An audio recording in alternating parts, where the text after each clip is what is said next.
we'll talk about the least controversial coaching Sure. change first. Let me pull this up here. Yeah. Rick Carlisle, I'm a little surprised this happened, but Rick Carlisle has agreed. The Pacers announced Rick Carlisle's return as coach, as you can read there.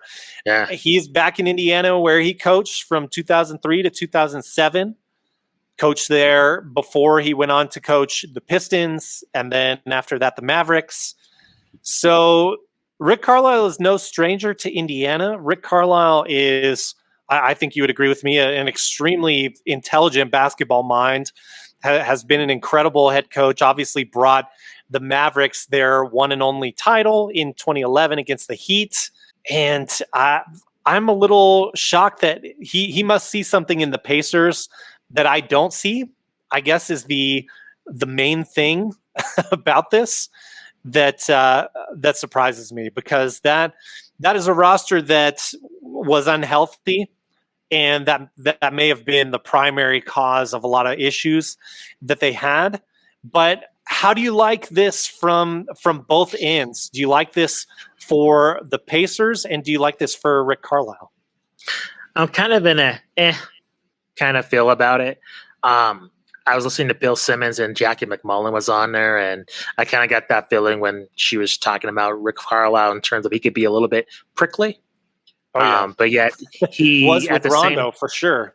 Yeah, but at the same time, he has good intentions, and from what Jackie McMullen described, and again, she's in her own hot water with Kevin Durant. So, but just what she said, he tries to, have a method to his maybe, I guess what you would say, unfriendly demeanor sometimes. So I don't know, man. It's just, I'm looking at this roster now of the Pacers. I'm like, they got Sabonis. I mean, they got Doug McDermott, who's like, is a sentimental favorite because he played for the Bulls. So, I mean, I'm like, they have TJ Warren.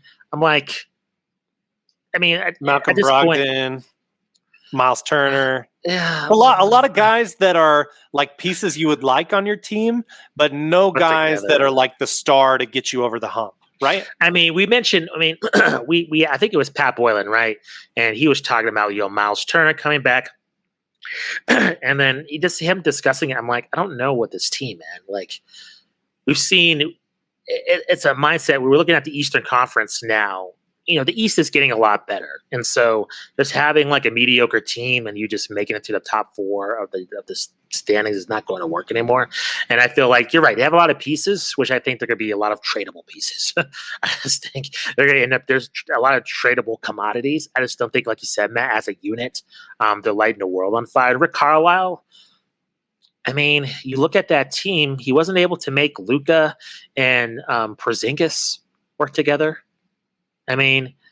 Those, I would say, they're way more talented than any of the players on the Indiana Pacers in terms of potential and talent. So I don't know what he can do in Indiana. I'd agree. I think a lot of the other pieces around those two guys, though, were less than what the Pacers have, less elite level players. You're spot on with Porzingis and Luka, and there were. I think that's also important to mention is there were huge chemistry issues in Dallas for like the past 2 years, and Rick Carlisle being the coach. And some of the blame, fair or not, falls on you as the coach. Yes. We do have to see the Pacers and how they look under a full season with Karis LeVert in there as well. I think it's not a game changer that like brings the Pacers to a top contender in the East. I think for this fan base, though, if they are like a top 6 seed, let's say, I think the team is going to be happy with Carlisle in his first year.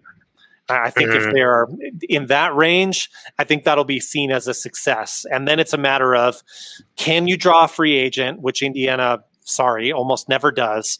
Yeah. Can you make a deal with some of those pieces to get a player in that makes a lot of sense? We talk about like a Kawhi Leonard, potentially disgruntled star? Can you throw together, Malcolm Brogdon and someone else to bring in a more elite level player? That's where they are right now. What can they do in the draft as well?